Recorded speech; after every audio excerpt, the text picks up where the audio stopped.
আসসালামু আলাইকুম এভরিওয়ান, কেমন আছে সবাই? আজকে আমি দুপুরে উচ্ছে ভাজি করছিলাম, সেটারই রেসিপি শেয়ার করতেছি তোমাদের সাথে। ফার্স্টেই আমি একটা কড়াইয়ে হালকা তেল দিয়ে পেঁয়াজ মরিচ দিয়ে দিয়েছি। এটাকে ব্রাউন করে ভেজে নিব হালকা, যাতে পেঁয়াজের গন্ধটা চলে যায়। পেঁয়াজের কাঁচা গন্ধটা চলে যাওয়ার পর হালকা ব্রাউন কালার হয়ে আসলে এর মধ্যে আমি উচ্ছে ভাজিটা আলু দিয়ে আমি লবণ দিয়ে মাখিয়ে রেখেছিলাম, ওইটাই ঢেলে দিব এর মধ্যে।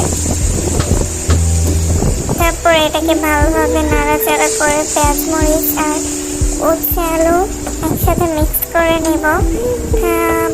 10 থেকে 15 মিনিট পর্যন্ত ভাজার পর এটা খাওয়ার জন্য রেডি হয়ে যাবে। এবার কিছুটা হলুদ দিয়ে দিলাম এর মধ্যে,